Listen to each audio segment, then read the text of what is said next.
Hello, my name is Roy Gillis, CEO of Lighthouse Streaming, and you're watching Centex Sports Network. My name is Debbie Kimbrell. I am the administrative assistant here at Anderson Chapel. I also work as part of the media ministry. It was great working with Lighthouse. Everyone was very professional, came in to do video recording and streaming for a conference that we hosted here on time. They did what they needed to do, was seamless and transparent. It was great. And feedback, everyone was impressed. So it went out, it was a conference level, so a state level event, and everyone was impressed with the product and the result. We got the DVDs too, which people purchased, and they were impressed with those. It was great overall.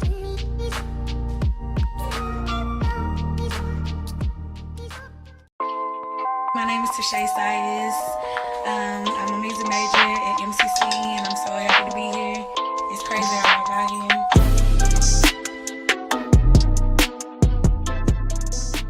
here. Hello, my name is Roy Gillis, founder and CEO of Lighthouse Streaming. Over the last 4 years, we've had some tremendous successes, none of which could have been accomplished without you, our clients, and our viewers. From my family and the staff of Lighthouse Streaming, thank you.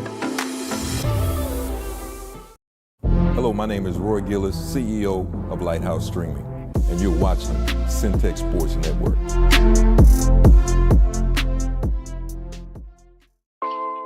My name is Tashay Sayes. I'm a music major at MCC, and I'm so happy to be here. It's crazy how I got here.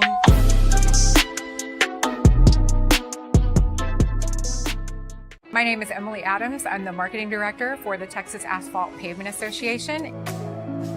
We are here at our third annual MAPS conference at the Waco Convention Center in beautiful Waco, Texas. Hello and welcome back into Centex Prime Time. I am your host, Jalen Gillis, here to bring you through the prime time topics in sports, not just in the Central Texas area, but from all around the nation. Want to thank everybody for tuning in with us here today. Happy Monday to everybody out there today as we're starting off a new week. Great weekend in sports we just left off from, as we got a chance to see the NBA playoffs in full effect. We finished out the play-in games, got a chance to finally get to the real deal games of the playoffs, and got everybody's game one around the NBA. So we've got that to talk about here today on Centex Primetime. Also, NFL Draft right around the corner. NFL Draft is on Thursday. We will break that down more and more this week as we get closer and closer to Thursday's time where the NFL Draft will start. Tennessee Titans have the number one pick. Are they taking Cam Ward? They're taking somebody else? We'll talk a little bit about that. We'll talk about some quick takes here today and some hot topics going on in sports. We'll talk about the Lakers and their lackluster game one against the Minnesota Timberwolves. We'll talk a little bit about everything here today on Centex Primetime. I want to thank everybody for tuning in with us here today on Centex Sports Network, whether that is on YouTube, Centex Sports Network / Centex Sports TV over on YouTube, or if you're tuning in with us on Facebook, Centex Sports Network on Facebook. You can also follow us on Instagram and on X. You can follow on Instagram. You'll see my a handle down there towards the bottom at Jalen Gillis, but you can also follow the show, Centex Primetime, on Instagram. You can follow us on X as well at Centex Sports TV over on X / Twitter, whichever one you decide to call it. Follow us on there as well. Folks, like I said, plenty to talk about here today on Centex Primetime.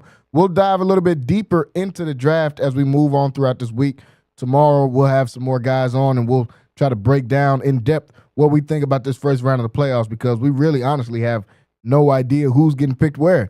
It all goes off of Tennessee and what they decide to do to start with the number one pick.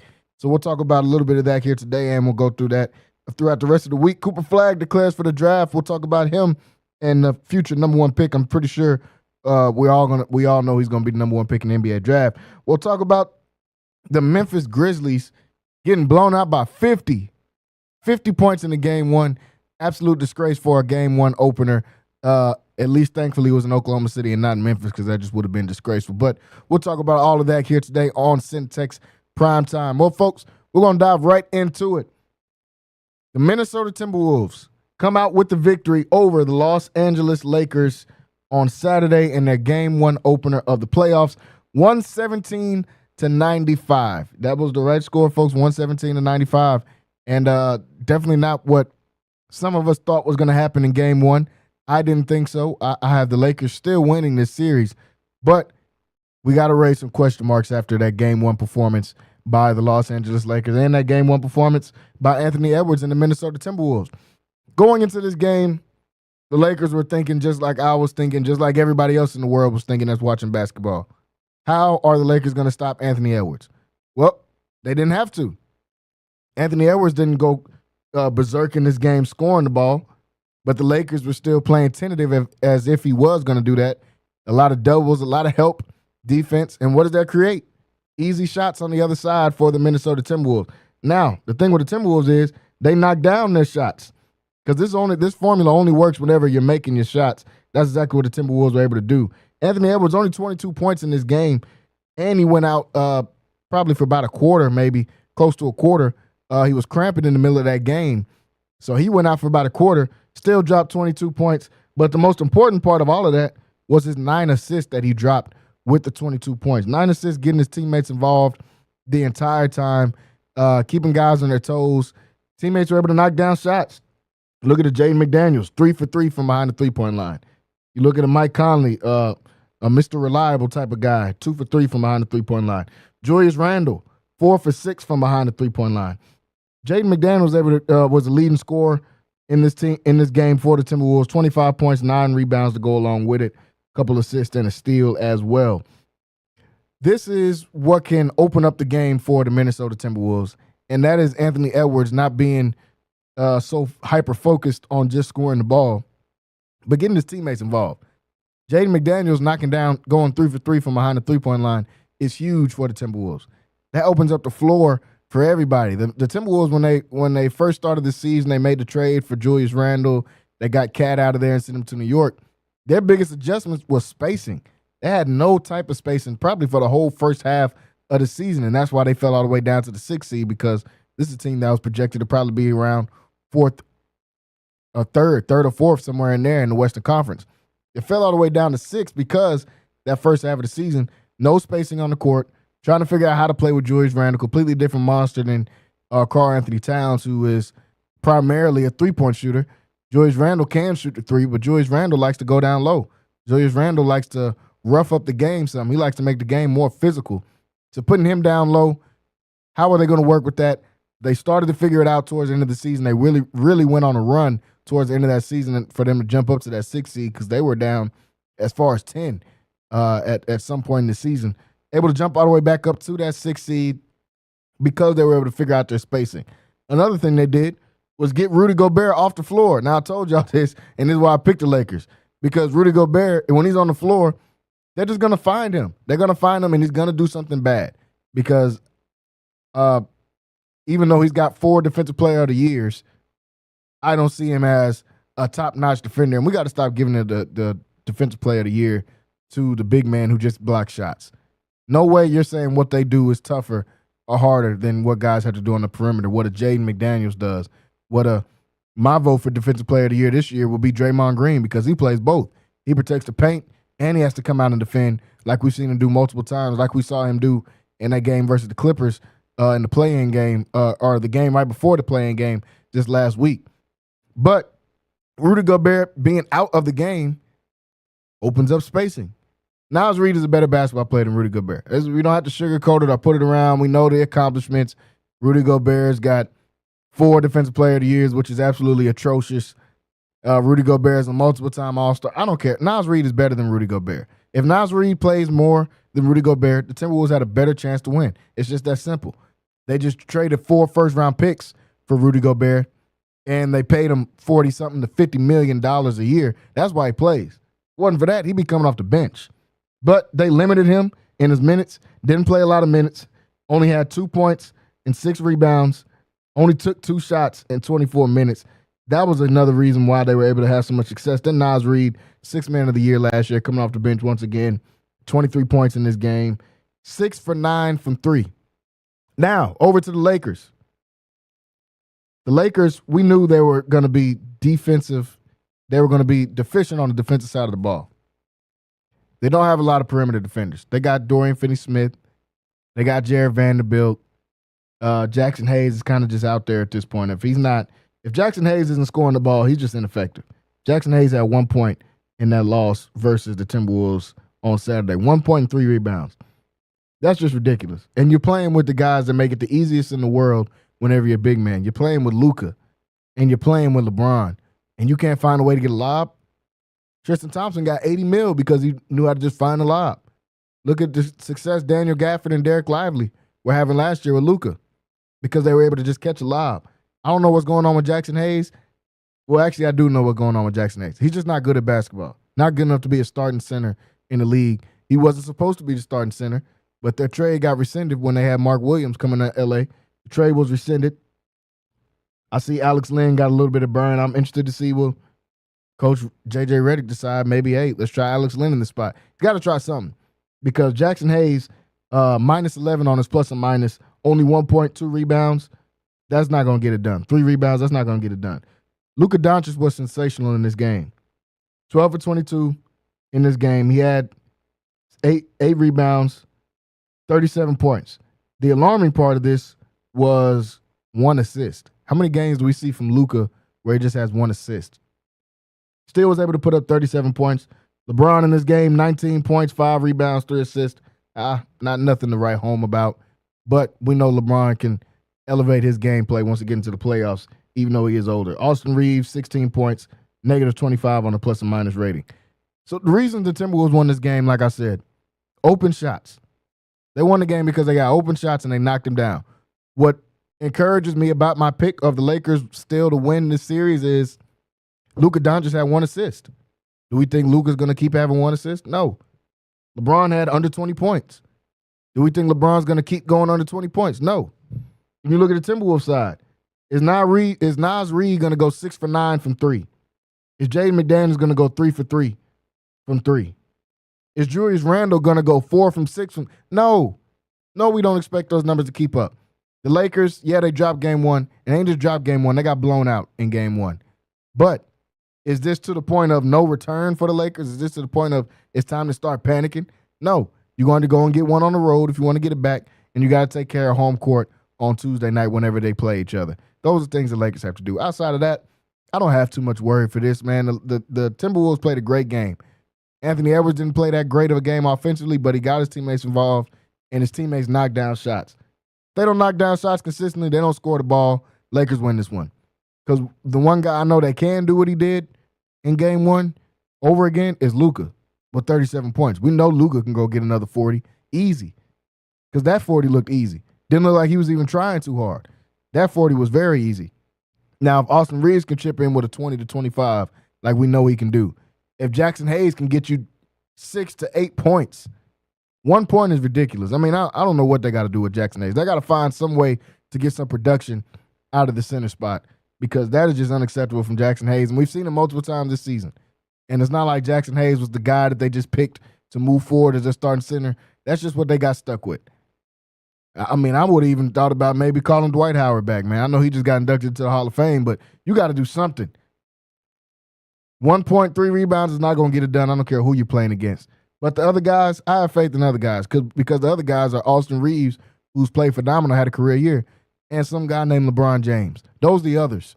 So I have more faith in those others than I do Anthony Edwards others, I guess you could say. Jay McDaniels still knocking down 3 threes. Julius Randle's not going to go 4 from 6 from 3. So we can cut that out. We know that's not going to keep happening over and over. Naz Reid, can he get 23 again? Probably. But will he hit 6 3-pointers? I doubt it in game 2. So in game 2, I still got the Lakers taking it in game 2, and I still got the Lakers winning this series. It's going to be tougher. They have to make some adjustments.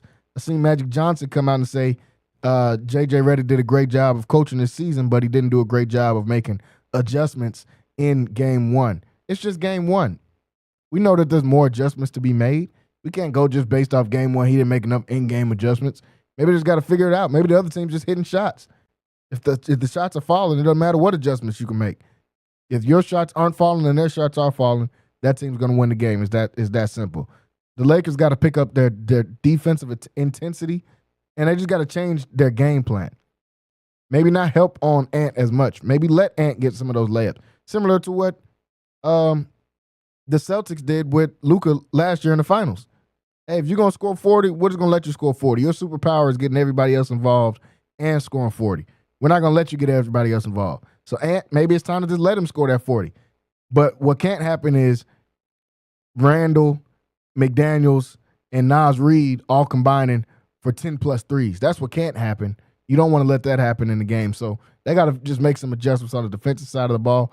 On offense, they just got to find a way to for Reeves to get his shots going. LeBron is going to kick it up. We know what Bron can do. And Luka's just got to keep doing what he was doing on offense. Saying, oh, Luka doesn't play any defense. Okay, cool. A lot of teams got good players that don't play defense. I understand Luka doesn't play defense, but I think we've blown it a little out of proportion over the last summer leading up into this year, saying Luka doesn't play any defense. That's why they lost the championship. He doesn't play defense. Last time I checked, Steph Curry's got 4 rings. Steph Curry doesn't play defense. Didn't play defense. He's a much better defender right now than he was during their dynasty championship run era. So clearly, if you have other guys on the team that can play defense, they don't have a defensive anchor. See, the Warriors had an anchor. They had Draymond Green. Lakers need some type of defensive anchor. Would they find that this year? Or did they find that this year? Absolutely not. They did not find that this year. But can they have it enough to be able to get past the Timberwolves? I believe so. So the Lakers and Timberwolves will play again on Tuesday night. I believe that'll be on TNT. They'll have the night game. But in game 1, they get it handed to them 117-95 as the Timberwolves move on over the Los Angeles Lakers. The other team in LA, the Clippers, Los Angeles Clippers, a team that I said scariest team going into this playoffs, at least in the Western Conference, because of the different star power they have, because of the role players that they have.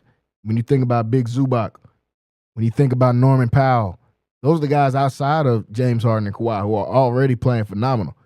But they lose in game 1 to the Denver Nuggets, and everybody will think, oh, they lost the game. You know, what did Jokic have? Jokic must have dropped 40 and 25 to go with 10 assists or something like that. I didn't have to. Jokic, of course, played a great game, but Jokic had 29, 12, and 9. Now, for most people, that's their career best in the playoffs. For Jokic, that's a regular night. The winner of this game came off the bench. Russell Westbrook, the most scrutinized and criticized superstar outside of LeBron James, I believe, in the last 5 years. Because everybody has something to say about his play, his leadership. Does he make bad decisions? Okay, he makes some bad decisions. And yes, he makes them at the absolute wrong time, because even though he hit that shot that was a go-ahead shot with a few seconds left, when they got the ball back and a chance to end it before it went to overtime, Russell Westbrook didn't even get a shot off. So, yes, he does have those moments and those blunders. But it's all the intangibles that you can't make up for coaching is why coaches love him. 8 rebounds, 4 of those were offensive rebounds. I feel like all 4 of those offensive rebounds came in probably the last 5 to 8 minutes of the game, because it seemed like every time there was an offensive rebound that needed to be got, Russell Westbrook was right there to be able to get that. Hit the go-ahead shot for them to go ahead in regulation with about 20-something seconds left. James Harden comes down the other end. It's a floater, ties it up. They end up going to overtime. In overtime, Russell Westbrook gets another super important offensive rebound to keep the game alive, to keep the possession alive. Also gets the game-winning steal at the end of the game. Russell Westbrook, is he the same superstar that was giving us 25, 10, and 10? No. Is he still a really good player? Yes. This is a top 75 player. This is one of the best point guards to ever play basketball, despite the hate that he gets year in and year out from his contemporaries, from coaches, from a lot of people. Because reportedly he had something to do with the Mike Malone firing. The GM wasn't fond of Mike Malone playing Russell Westbrook over some of these other guys.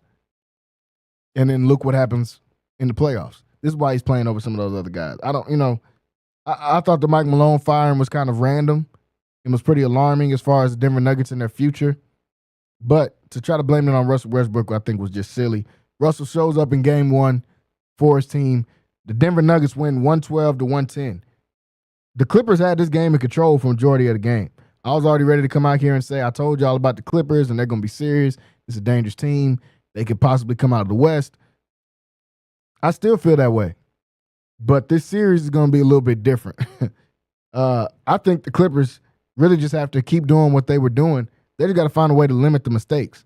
The Denver Nuggets cannot guard the Clippers. That's why I still have the Clippers winning this series. Both LA teams go 0-1 to start the playoffs, and I still got both LA teams being able to win in their playoff series. Kawhi Leonard, 22 points, 6 rebounds, 3 steals, couple of assists in that game. Played good, went 9 for 15. Big Zoo did exactly what I thought he was going to do. I had him on Prize Picks, but Anthony Edwards didn't come through for me on the 27.5 points a game, so that kind of messed up the parlay there. But I did have Big Zoo, who gave us 21 and 13 in game 1. James Harden. I mean, do I gotta just keep going back to the clip I said at the beginning of the basketball season? I believe in October, right here on this show, that James Harden was gonna have another career year on the Los Angeles Clippers. And now here we are once again, this time in the playoffs. 32 points, 6 rebounds, 11 assists. James Harden is a superstar still in this league right now. Everybody tries to go back to vintage James Harden and, man, just remember what James Harden did in 2018. And I'm a Rockets fan. Obviously, I remember. I watched every single game. But James Harden is still really nice right now. We don't have to go back and reminisce. He's really nice right now. And the Nuggets couldn't do anything with him. I don't have anybody on that team that can guard him or Kawhi or Zubac. And that's the reason why I still have faith in the Los Angeles Clippers. They lost this game because of turnovers. They lost this game because of poor execution in that fourth quarter and in overtime. Because they were winning for majority of this game. 90% of the game, the Clippers had this in the bag. It's that last 10% in that fourth quarter and those extra efforts from guys like a Russell Westbrook, from a Jokic who always makes the right play at the right time, being able to come through for them. That's why they were able to go out there and win this game. And I see the Clippers being able to pick up right where they left off. They play tonight. I'll break their game down a little bit later when we get towards the end of the show.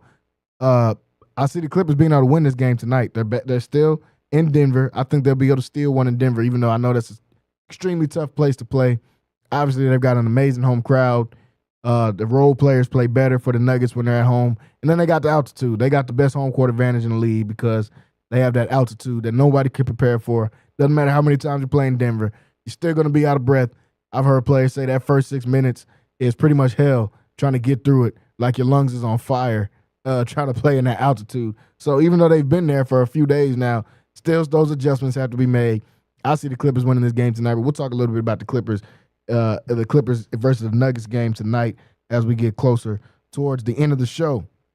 This is one that I didn't want to talk about, but of course, we all know I got to talk about this, and that's my Houston Rockets coming out there and losing against the Golden State Warriors. Now, in this game, I was already ready to come out here and call this just a pathetic performance from the Rockets. But defensively, I think they've got the game plan. They've got the blueprint. You can't adjust to Steph Curry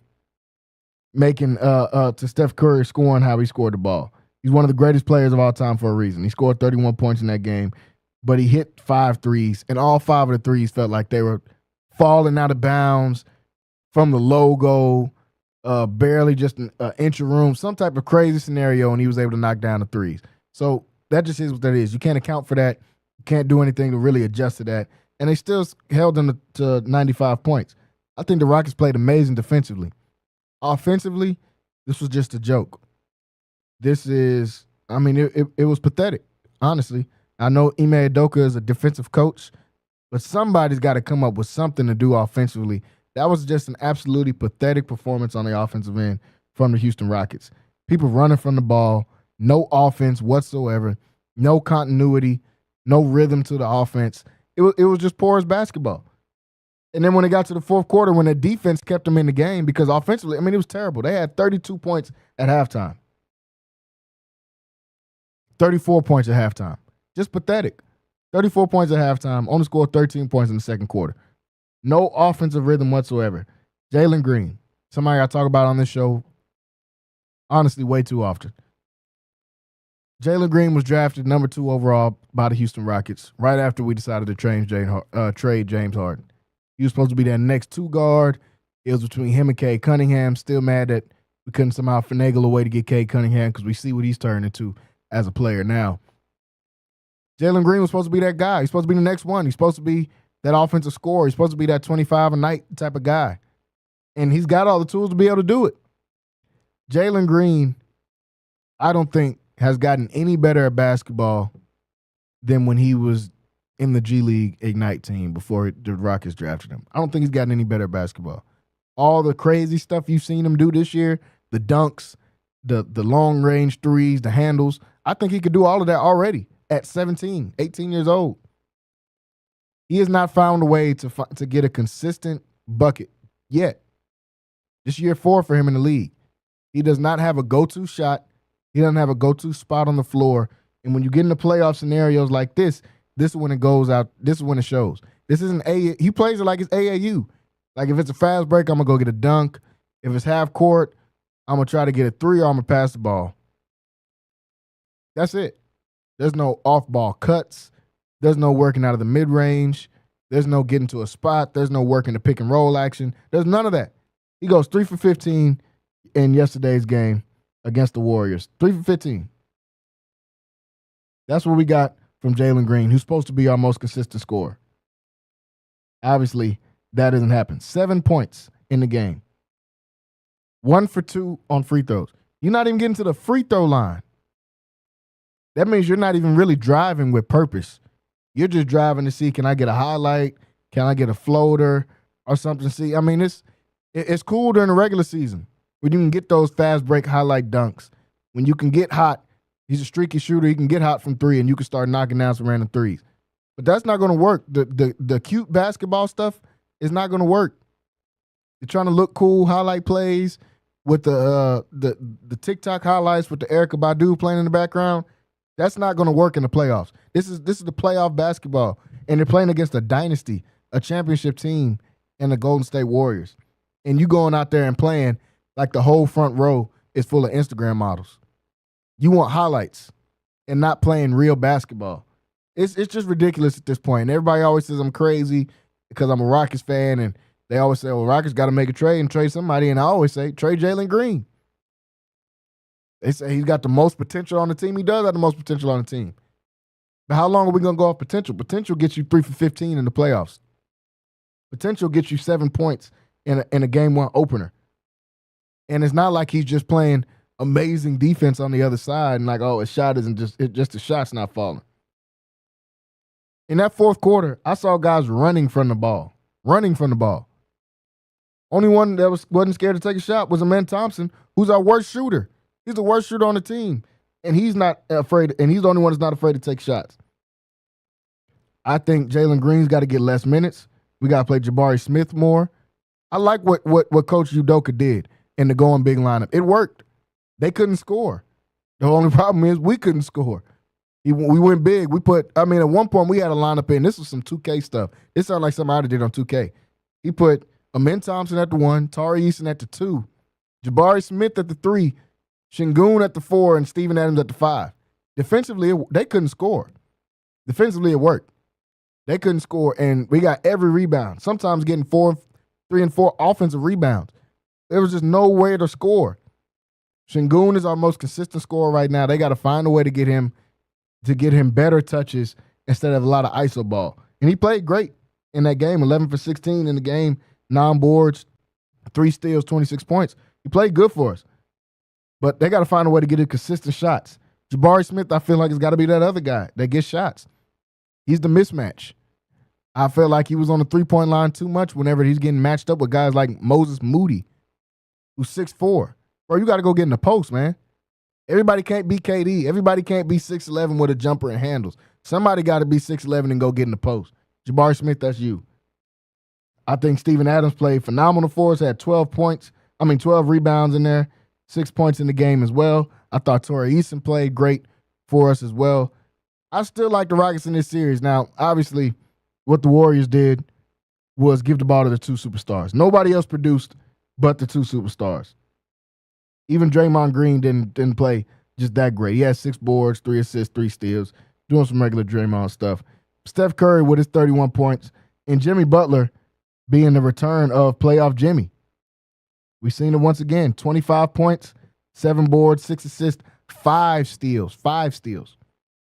Playoff Jimmy is back for the Golden State Warriors. That's what makes them the most dangerous, is having a guy like Jimmy Butler who can do a little bit of everything for your team, and you cap that off with Steph Curry, who can just make ridiculous shots. And I would say, we can count on him to not keep making those shots, but you're just going to keep counting if you do that.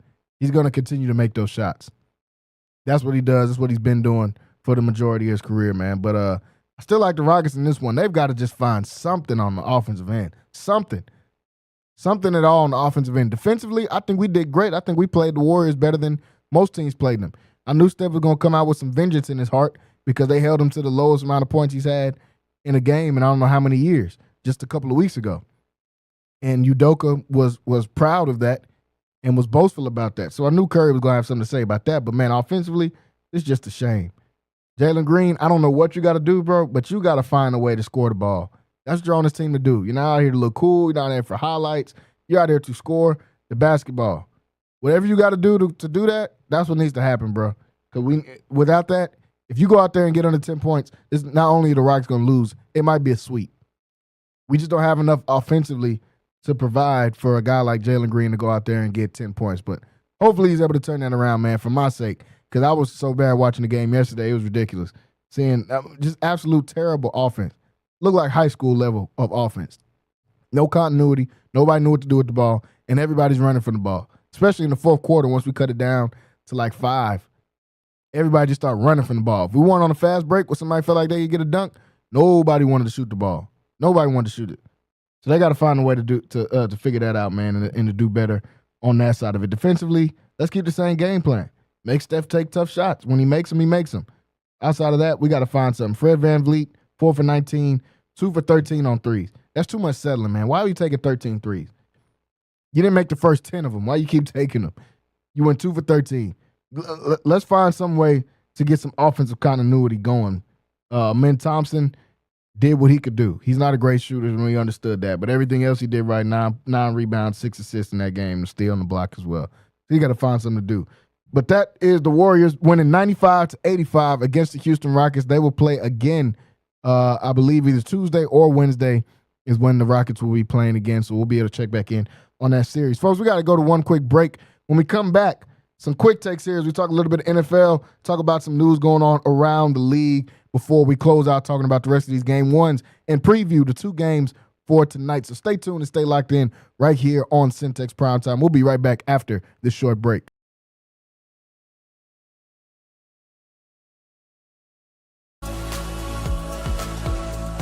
I think the event has exceeded all of our expectations. We had an amazing turnout and great sessions and nothing but positive feedback. So this is our first conference in a convention center, and I'm used to working with hotels where there's like one person to talk to for everything. And so at the last minute, we realized we needed audio and video services. And so I contacted Lighthouse Streaming and Audio, and they were very quick to respond. They were able to, even though it was the last minute, they were able to fit us into their schedule, and they provided us with technicians and equipment to record our sessions, and we'll be able to provide the people who are speaking at those sessions with great video of themselves. I would highly recommend them. I highly recommend Lighthouse Streaming and Audio. I had nothing but a pleasant experience, and if we come back to Waco again, which we hope to do, I know I'll be in touch with them. Hello, my name is Roy Gillis, founder and CEO of Lighthouse Streaming.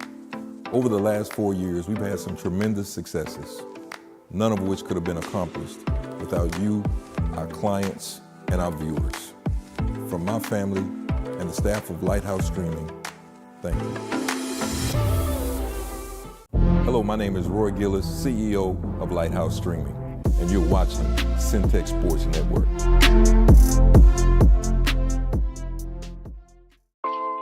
My name is Tashay Saitis. I'm a music major at MCC, and I'm so happy to be here. It's crazy how I got here.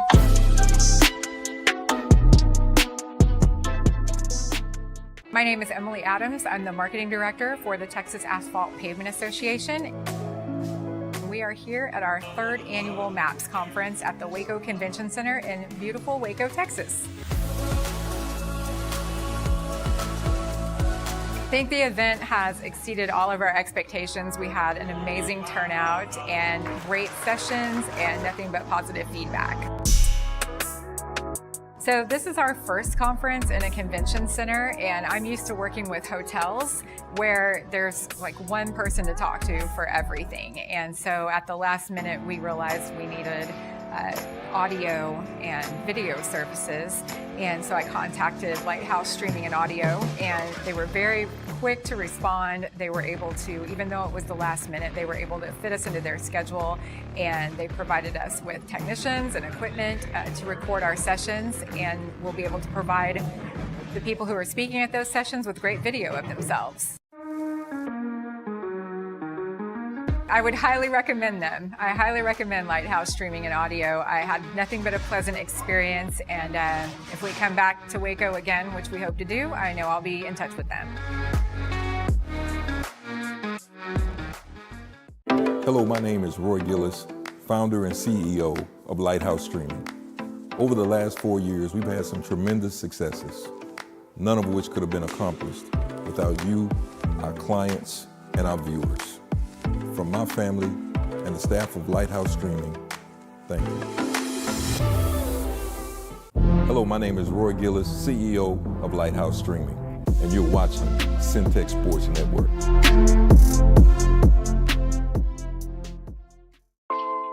My name is Tashay Saitis. I'm a music major at MCC, and I'm so happy to be here. It's crazy how I got here. Hello and welcome back into Centex Prime Time. I am your host, Jalen Gillis, here to bring you through the prime time topics in sports, not just in the Central Texas area, but from all around the nation. I want to thank everybody for tuning in with us here today on this Monday afternoon, as we have a few minutes here left on the show today, as we just got done wrapping up talking about these game ones in the NBA playoffs. Houston Rockets disappointed me yesterday. We've already said enough about them. The Lakers fell short to the Minnesota Timberwolves, and we talked about the Nuggets beating the Clippers, and we'll talk a little bit more about them in just a second as they get ready to play tonight. Also playing tonight was one of the more physical series, and a series that I actually enjoyed watching, the Detroit Pistons versus the New York Knicks. I'm going for the Detroit Pistons. In this one, I've got the Knicks winning. I'm going for the Pistons. I've only been consistently doing this show since, I believe, August football season last year. But if I would have had it about 2 years ago, y'all would have heard me.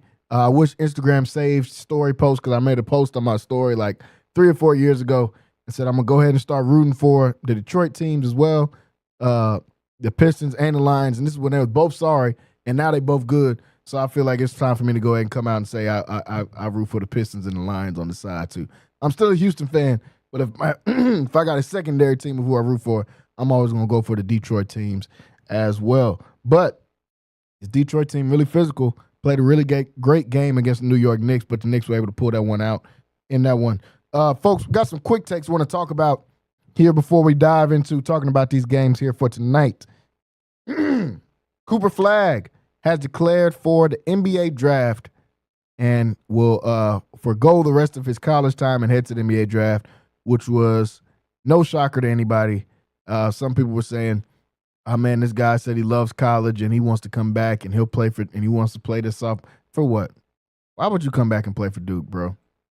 You're going to be the number one pick. I know that NIL money is nice, but that number one pick money is real, real nice.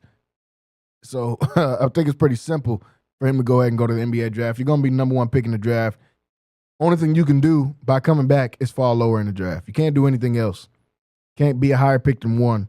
So you might as well go ahead and come back or go to the NBA, and that's exactly what Cooper Flagg has decided to do. Do I like Cooper Flagg on the Brooklyn Nets? Not really. We don't know who. That's the thing about NBA. We have no idea who's going to get the number one pick. You can't really tank as much like the NFL, where if you have the worst record, you're going to get the number one pick, a la the Tennessee Titans and the Cleveland Browns and the New York Giants. But NBA, you can't decide that. So we don't know until the NBA draft lottery happens. who will get that number 1 pick. The Brooklyn Nets are right in there for that pick. The New Orleans Pelicans are right in there for that pick as well. The Charlotte Hornets are right in there for the pick as well. Those are all absolutely terrible cities to go to. But if you're Cooper Flagg, you're excited to go, one, because the paycheck, and then you get to live your dream of being the number 1 pick, man. I'm sure everybody wants to be number 1 pick. I clearly have gotten nowhere near to being the number 1 pick in the NBA draft, but I've been number 1 pick in the 2K draft before, and that was pretty tough just to do that. So I just imagine it's got to be hard, and it's got to be very fulfilling to be that number 1 pick in the NBA draft, even though he's going to go to an absolutely terrible team. I hope he goes to Brooklyn because, I mean, who would want to live in Brooklyn? That sounds pretty nice. You get to stay in Brooklyn.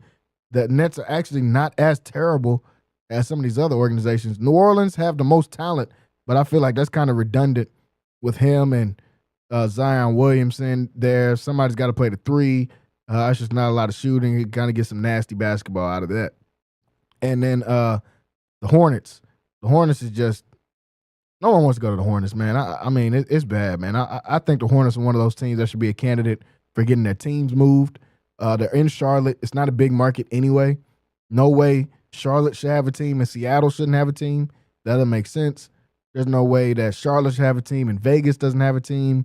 That doesn't make any sense. So Hornets got to get it together. If not, Michael Jordan already sold this part in the team. So there ain't nothing else for nobody to hang on to in Charlotte. I mean, if they don't figure something out, they got to just sell the team. LaMelo Ball is cool. The ultimate IG hooper. The ultimate 2K my player type of guy. He can shoot the ball. He's got handles. He's 6'7". He's exactly like a my player. He's got generic tattoos and he's light skinned. Like he looks exactly like every my player that everybody gets on there and makes. It doesn't translate to winning. He averaged almost 30 this year. Doesn't translate to winning whatsoever. If they get Cooper Flagg, will that help it translate to winning? Probably not.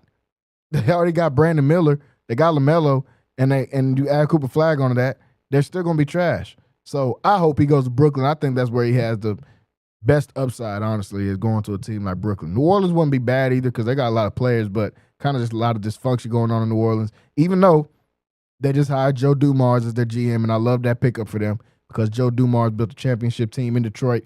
He was part of a championship team in Detroit in the 80s, helped build the championship team in the 2000s, and hopefully he can do something similar with the Pelicans. Will it be a championship team? I doubt it, but can he do something similar? I think so. So we'll keep our eye on where we think Cooper Flagg will be going throughout this. The Cincinnati Reds, talking about a little baseball here. Cincinnati Reds beat the Baltimore Orioles 24-2 in a game. Now, I just thought it was kind of funny because MLB doesn't have any type of run rule, so you have to really just sit there and accept your punishment in Major League Baseball whenever you're getting beat. 24-2 is ridiculous. I know they got 1,000 games they got to play in the season and all that kind of stuff, but 24-2 is crazy. I don't know much about the Reds. I definitely don't know anything about the Orioles, but 24-2, I don't know how that happens. There's no run rule, and that can't be fun for anybody. If you're losing and it's 12-2, you're already like, man, I'm kind of just ready for this game to get over with. Let me go ahead and get out of here. 24-2 is it's like a punishment. You just have to sit there. Baseball doesn't have a time clock, so if they keep hitting the ball, we're going to keep playing. So that's exactly what they did. They kept hitting the ball, and they just had to keep playing. But the Reds get out there and get a win, 24-2 over the Orioles. Not sure what's going on with the Baltimore Orioles. I guess maybe they just that sorry, or the Reds are going to be that good this year. I don't know which one it is, but we'll figure that out. I got plenty of time to talk about baseball in the summer. We got the summer coming up when basketball go off. I'm going to really have to elevate my baseball knowledge, or it's either that or I'm going to have to talk about NASCAR or something. I don't know if y'all want to listen to me talk about NASCAR. So I'm going to up my level of baseball knowledge as we get closer and closer to the summer. A.J. Brown, receiver for the Philadelphia Eagles, got his car stolen in Philadelphia and took it to Instagram to ask for the car thief to drop his car back off. Now, for one, hey, AJ, you in Philly, bro. Ain't nobody bringing that car back, man. And everybody knows it's your car. They knew it was your car when they stole it because it's probably some type of crazy, souped-up car. So they knew it was your car when they stole it. They're not going to bring it back. He said, "Dear Philly, to whoever stole my car last night, I'll make a deal with you. Bring my car back and I won't press charges. Or when I find you today, it's going to be what it's going to be. Take it or leave it, my guy." That was his offer to whoever decides to bring his car back. So after that very nice and hearty threat that you made to them, why would they bring the car back, AJ? They're not going to bring you your car back, bro. It's stolen. You said we already got your location. We know where the car is and all that. Hey, bro, it's going to be in a chop shop by the time you get over there. If they know they can't do anything with it, they're going to sell it for some parts, man. You know this. But gets his car stolen in Philadelphia. Y'all don't got like a gated community or something like that in Philly? Like ain't no gated communities in Philly? Somebody from Philly inform me and tell me what's going on. How the NFL players getting their car stolen. Like you just left it at Kroger's or something. Like y'all don't got no gated communities up there in Philly? Maybe move a little bit outside of Philly. I don't know what the surrounding areas of Philly is. Maybe get outside of the Philadelphia city limits or something, AJ, and you won't get your car stolen. Because Philly, getting your car stolen is actually the least of your worries while being in a city like Philadelphia. So you probably shouldn't try to go and get that car back. I know you're a football player, alpha male, aggressive. You guys got to be aggressive all the time. You know, you 6'3", 230. It's not going to go the way you're going to do, man. Those muscles and that running a 4.4 speed is not going to help you against the 45. It's not going to help you. So the car's over with. Let's stop making threats to people and trying to chase them down. You're not Batman. So let the police either get your car back or the car's gone. Luckily, the great thing is you got a lot of money and you can buy another car. So, and then when I seen you making the video, you was in a car. So you clearly got another car that you could drive around in for the meantime right now. But AJ Brown getting on Instagram. Y'all help him get his car back. He's doing like Boosie right now and getting on Instagram trying to get some help. Y'all get him. Y'all help him try to find his car or get his car back. NFL draft is coming up. It's on Thursday in just a few days. What in the world are the Pittsburgh Steelers going to do with their draft pick? This one is kind of puzzling because obviously, like a couple other teams in the draft, like the New Orleans Saints, maybe even the Titans, we know the Steelers need a quarterback. They traded for DK Metcalf in the offseason. They got Russell Wilson out of there. He's in New York. They got Justin Fields out of there. He's in New York. That's kind of crazy how both of them ended up in New York, just two different teams. Got both of those guys out of there, both in New York. You go and trade for DK Metcalf. Your defense is getting a little bit older. If you want to win in this Mike Tomlin era, you've got to be able to go get a quarterback. They've done an absolutely terrible job of scouting quarterbacks since Ben Roethlisberger retired from the Pittsburgh Steelers. Haven't been able to find a quarterback whatsoever. They've got to do something in this draft to be able to get a quarterback. Obviously, they've been linked to Aaron Rodgers, but for some strange reason, that hasn't happened yet. I don't know if that's the Steelers not committing. I don't know if that's Aaron Rodgers going on one of his weird dark room things. I don't know which one it is, but you can't keep waiting around. You're going to wait around, and you're going to have Mason Rudolph as your quarterback, which we know is automatic L's. We've seen this movie before. Only thing we've ever seen memorable from Mason Rudolph is him getting smacked in the face by a helmet, nearly smacked in the face by a helmet from Myles Garrett. That's it. Outside of that, Mason Rudolph has no career highlights. So you know what this is going to be if you go into the season with him as your quarterback. You've got to find a way to get a quarterback. Y'all are picking at 21. You got to find a way to get there, whether that's Jackson Dart, whether that's trading up for Shador, depending on where Shador falls in this draft. And we'll talk some more about them as we get later on throughout the week, depending on where Shador falls in this draft. Or maybe even taking a project QB, like a Jalen Milroe. I wouldn't be that big of a fan of it because I think you have a team that's ready to win now. I would only take a Jalen Milroe if somehow you already got Aaron Rodgers on your roster and you feel like we can go into this season with Rodgers. Jalen Milroe can sit back and learn for about a year or two and then go out there. But him being your day one starter, don't like it at all. I don't think that'll have any type of success whatsoever. But the Steelers got to pick a quarterback. The question is, who is going to be the guy that they pick? Do they take a reach and get a Tyler Show maybe in the first round of 21? I feel like even Jalen Milroe was a reach at 21.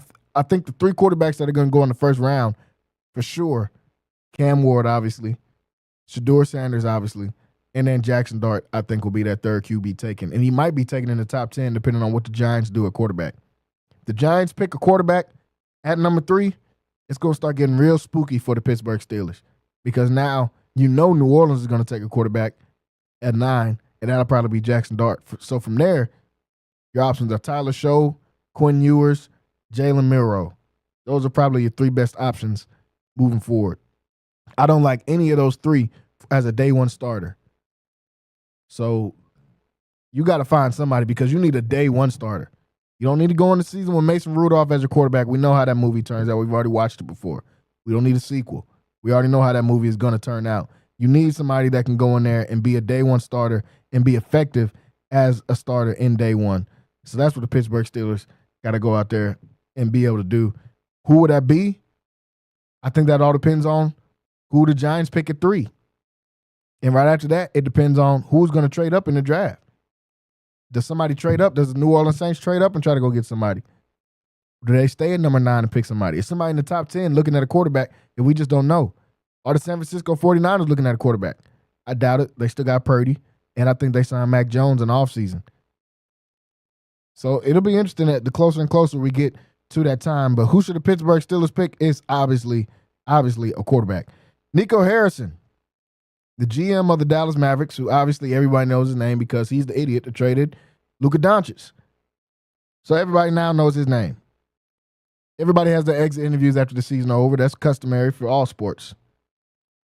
In his exit interview, he says, I think I've done a really good job here this year on being the Mavericks GM. Which is already funny. He said, I did not know that Luka was that important to the Mavs fan base. Oh, no, he said, I did know that Luka was important to the Mavs fan base. I didn't know quite to what level he was important to the Mavs fan base. Somebody's got to tell Nico Harrison he's got to just stop talking. He's literally only making this worse day by day, making it worse every single day. You just came out last week and had a private press conference. How do you have a press conference with no cameras and he didn't want to allow tape recorders? You just wanted some people to hear you talk. We can't record it, and we can't record your vocal or we can't record video. You just want us to stand here and listen to you talk and go off memory for what we can say going forward, just so you can say, I didn't say that, show me the proof. They had to negotiate just to bring tape recorders in there to be able to help them. Who knows what he would have said if they didn't have the tape recorders in there? He would have probably said something wild, even worse than the wild stuff he's already said. Then you backdoor in your exit interview and say, I've done a great job here, and I didn't know the fan base liked Luka like that. Wow, the best player in the Mavs franchise history. 5 years, 5 first-team All-NBAs. Just took the team to the finals since the first time since 2011 with Dirk. And you didn't know the fan base liked him that much? Who did you think they liked? Tim Hardaway Jr.? Did you think they liked you? Like, what were you? And Nico, bro, just stop talking, man. Stop it. You're only making this worse. You're literally only making this worse. Each time you open your mouth, you say something worse that makes us forget about the last dumb thing you just said.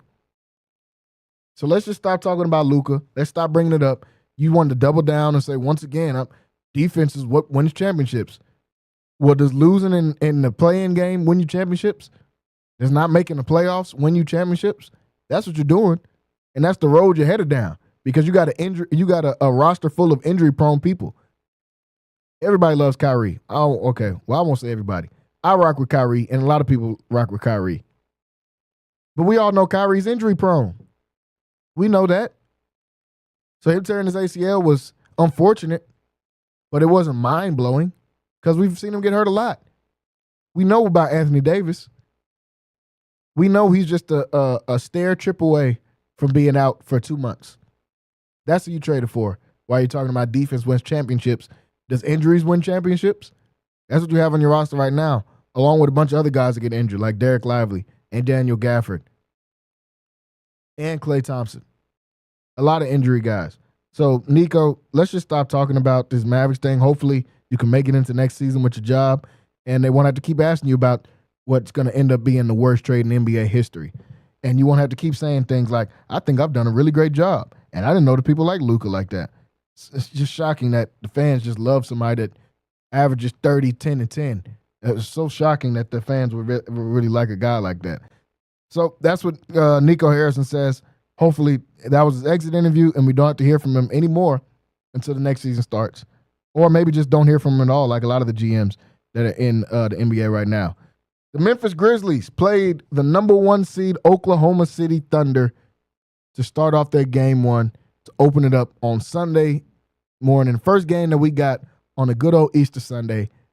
And the Memphis Grizzlies go out there and lose by 50. 50 points in an NBA playoff game. Not only was it not competitive, you have to question, were you guys even trying at this point? And we know the answer. You can say what you want, but we know the answer. You couldn't have been. 50 I know the Thunder are really good. The Thunder might win the NBA championship this year. That's how good they are. They've got the MVP of the league, in my opinion, in SGA. But 50? And I understand you just had to play 2 playing games back to back. But you knew what you were signing up for when you started to play those games. That you were going to play 3 games in 6 days. 3 playoff games in 6 days. That's cool. But 50? Nobody expected you to win. The Thunder are way better than y'all. Matter of fact, I think you're getting swept regardless. I don't think you got a chance to win the game. I was hoping to see some more fireworks from Ja Morant versus SGA, but that didn't happen. All we saw was a good old-fashioned whooping. That's exactly what it was. 50-point blowout. Then, in a post-game interview, Ja Morant says, we'll never play that bad again.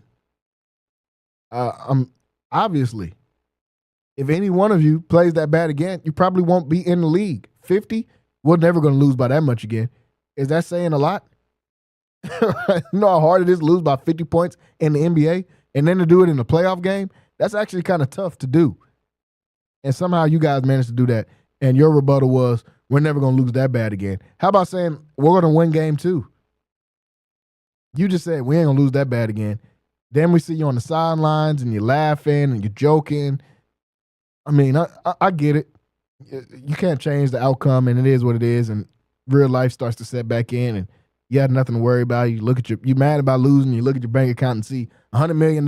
Yeah, I mean, you feel a little better. But I guess I'm slightly old school in the fact of, let's not laugh. There's nothing to laugh about, bro. We're losing by 50. What are the jokes that could be that funny? That we're losing by 50 and we feel like we need to laugh on the bus. Basketball coach in high school I went to used to be heated if there were even a little bit of giggles after we just got beat. Nothing to laugh. What are we laughing about? We just got beat. And we never lost by 50. This is a 50-point blowout in a playoff game. And something is comical on the sideline and you and your homeboys giggling. Ja, you got to do better than that, bro. You make some I just want you to start playing basketball at a high level again. That's really it, because your other decisions just are all questionable, to say the least. You get in trouble for guns. You come back into the league and you do gun celebrations of shooting people. They fine you, and then they threaten to take a game away from you, and it gets rescinded. And you say, okay, I'm going to stop doing the gun thing. That was kind of dumb. I got in trouble for guns multiple times, and the gun celebration probably isn't the best to do. So then he starts doing a grenade celebration where he throws a grenade into the other team's bench, which is kind of wild. Like, can basketball players get CTE? And can it be this early and young? Or is this just the frontal lobe not developing? I can't tell exactly which one it is. I think it's a slight mixture of both, maybe. Because to get in trouble for guns and to continue to do a gun celebration multiple times after the league office says, hey, bro, just quit it. They didn't take your Nike contract because Nike's terrified at the fact that KD and LeBron are finna retire and that they had to get rid of Kyrie Irving's contract, even though he was the highest selling Nike shoe outside of Michael Jordan. They had to get rid of Kyrie's contract because of other reasons that we all know the reasons why they had to get rid of Kyrie's contract. So they're scared to the point of peeing on themselves of losing Ja Morant and the effect, because of the effect that he has on the youth. The kids love Ja. Ja had one of the highest selling sneakers before he got in trouble for all the gun stuff. So they don't want to lose Ja. But, man, you making their job tough. This is why guys like Nico Harrison had to leave Nike and go be a GM. I don't want to make them decisions. We can't take this guy's shoe off. He's our highest selling shoe guy, and the youth love him. And that's how you sell shoes, is selling shoes to the youth. But you can't stop doing gun sell. Are there no other good celebrations? Is a good old hearty hand clap just not good anymore? Nothing wrong with clapping your hands after making a three or saying, let's go. You got to shoot somebody.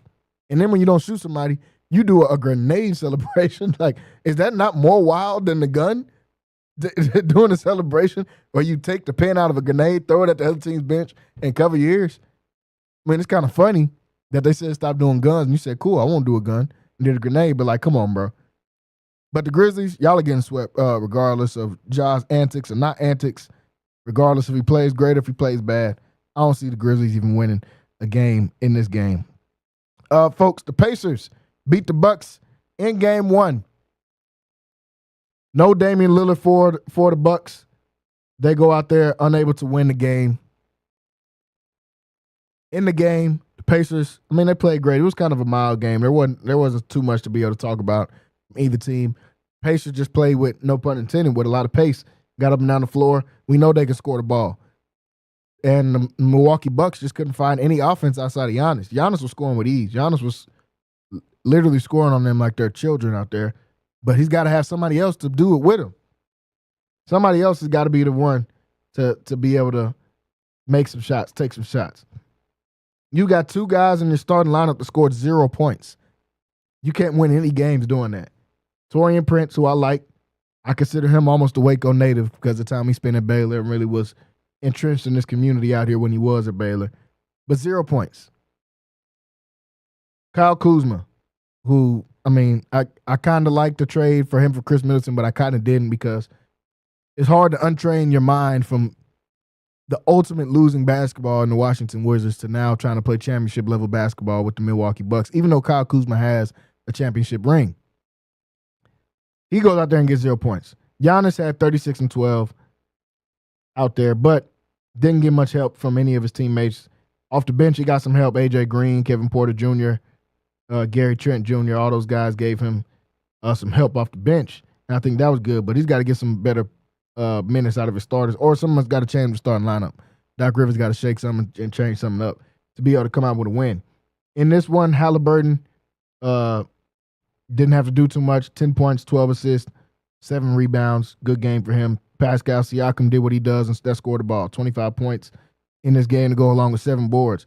I still think the Bucks have a chance to win if Damian Lillard can come back. He's questionable for game 2, but I think he's going to really try to come back for game 2 because right towards the end of that game, him and Halliburton kind of got into it. He started chirping with some of the Pacers guys and saying, yeah, sweet now, just wait till I get out there and we're going to see what's going on. Halliburton continued to say something. Then Dame starts telling him he's going to beat him up. So Dame's got to come back in game 2 at this point. You talking about putting hands on somebody. And he ain't lying. Dame posts all of his boxing workouts during the offseason. That's how he gets in shape, is from boxing. So he probably would beat up Halliburton. But that's not going to help you in this basketball game, bro. They need you back on the court, and they need you to score because the offensive production out of their starters, outside of Giannis, they got 16 points out of their starters. 9 from Brook Lopez, 5 from Ryan Rollins. You got to do way better than that. Obviously, Dane coming back as a whole another 25 points to 30 points. So that'll be huge for them if he's able to come back. Looking at these games tonight, the game that's about to come on right now, the Detroit Pistons versus the New York Knicks. This is a series I really like a lot because of the physicality of the game, because of the ways that these two teams match up with each other. I think it's going to be a really good series. It actually was a surprising good game. I thought the Knicks were going to win game 1 in a little more convincing fashion. They did end up winning pretty convincingly by the end of it, but that they had to go on a 21-0 run in the fourth quarter for them to be able to come back and win that. The Pistons just didn't have enough firepower. In this game, I see Cade Cunningham have a better game. I see the Pistons being able to come out with a win and splitting in New York. I still think New York is going to win this series, but I think Detroit's got a chance tonight. Even though they're 6.5-point underdogs, they're playing in New York. No crowd is going to be wilder than that New York crowd. They'll literally throw stuff at you, spit on you, call you anything you could ever think of, and they'll probably chase you to the hotel once you get out the arena and get back onto your team bus. New York is just a pretty wild place. I still think Detroit can come in here and get a win, though. Cage just got to have a better game offensively. I knew that there were going to be some struggles from him in game 1 because it's his first game in the playoffs. First game in the playoffs, you can't fault him too much for going out there and not being able to have a lot of success. Not only is it the first game in his playoffs, Detroit has never played winning basketball since he's been a part of it. This is all brand new for him. Brunson and the Knicks, they're used to this, especially Brunson, man. He really showed up in that fourth quarter, and they turned up the defensive intensity, but Brunson was able to lead his team with 34 points in that game 1. Karl Towns had 23. OG Anunoby had 23. They got multiple guys out there that can score. Campaign gave them some huge buckets off of the bench as well. I still like Detroit in this game, though. Cage just got to play better. Cage got to play better in this game. 21 points, 12 assists. Played good, but he took 21 shots and got 21 points. You can get better outcome than that. I believe that's what Cade Cunningham will do in this game, and they'll be able to come out and get a victory. Tobias Harris played well in that first game along with Tim Hardaway Jr. If they get some similar production from those guys, Mike Beasley had 20 points to go along with it. If their role players can keep playing at that level and Cade can elevate his game just a little bit, I think the Pistons have a chance to be able to go out there and win this game.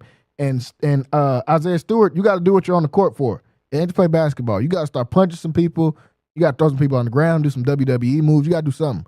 Might get suspended the game, but that's what your team needs. Somebody got to set the tone coming out here in this game, and I think that's got to be Isaiah Stewart because that's literally the only reason you're on the team, bro.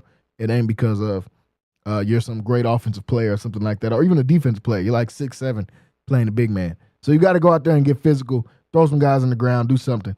But I like Detroit in this game. That game just tipped off just a couple of seconds ago. The next game, the night game here before we get off the show tonight, night game, Clippers versus the Nuggets. I like the Clippers. Talked about it earlier. I thought the Clippers should have won game one. Nuggets kind of had to rally. That home crowd got behind them. Russell Westbrook made a great shot in the corner three. He got a lot of offensive rebounds that really helped him. I still like the Clippers in this game. Matter of fact, the Clippers are 1.5-point favorite in this game for a reason. Clippers are better than the Nuggets. They're just better. They literally couldn't do anything with James Harden. Even when Russell Westbrook hit that three right before the end of the fourth quarter to put them up by 2, James Harden walked down the court and easily scored in seconds to tie the game up. They can't guard James. They can't guard Kawhi. They can't guard Zubac. It's just too many guys they can't guard. On the Denver side, they can't guard Jokic, and it stops there. They can guard Murray. They can guard Westbrook. They can guard Michael Porter Jr. They can guard any of those guys. They just can't guard Jokic. So that's the reason why I picked the Clippers to win this game and also win the series. I think they'll be able to win this one tonight. Still one in Denver. That game is at 9 o'clock tonight on TNT as we'll get the night game. The Detroit and New York Knicks game just tipped off just a second ago. So, folks, we're out of time here today on Centex Primetime. I want to thank everybody for tuning in with us here today on Centex Primetime. Make sure you guys go on to YouTube, Centex Sports, Centex/Centex Sports TV. Go on to YouTube, hit that subscribe button. Also, like and share the stream. Click the bell so you can get notified when we go live here, not only with Centex Primetime, but MCC baseball and softball getting ready to wrap their seasons up. Still can catch some of their games. Softball got another game on Wednesday, their last game at home on Wednesday, so make sure you guys tune in for that. And baseball's got a few more games starting this weekend. They'll have a game here at home right here on Centex Sports Network. So make sure you guys are tuning in and getting ready for that. You can follow me at Jalen Gillis, as you see there on the bottom of the ticker. On Instagram, at Jalen Gillis. Follow me on there. You can also follow Centex Primetime on Instagram as well. You can follow us there and follow Centex Sports Network, Centex Sports TV over on Instagram as well. Want to thank everybody for tuning in with us here today. Signing off today is Jalen Gillis. We'll be back tomorrow to break down some more NFL draft, and we'll talk some more about these NBA games. We'll talk some more about this Knicks and Clippers series as well as we come back tomorrow on Tuesday. Same time right here, 5 to 7 p.m. right here on Centex Sports Network. Signing off is Jalen Gillis. We will see you guys next time. We will see you tomorrow, matter of fact, at 5 o'clock. Everybody have a great evening.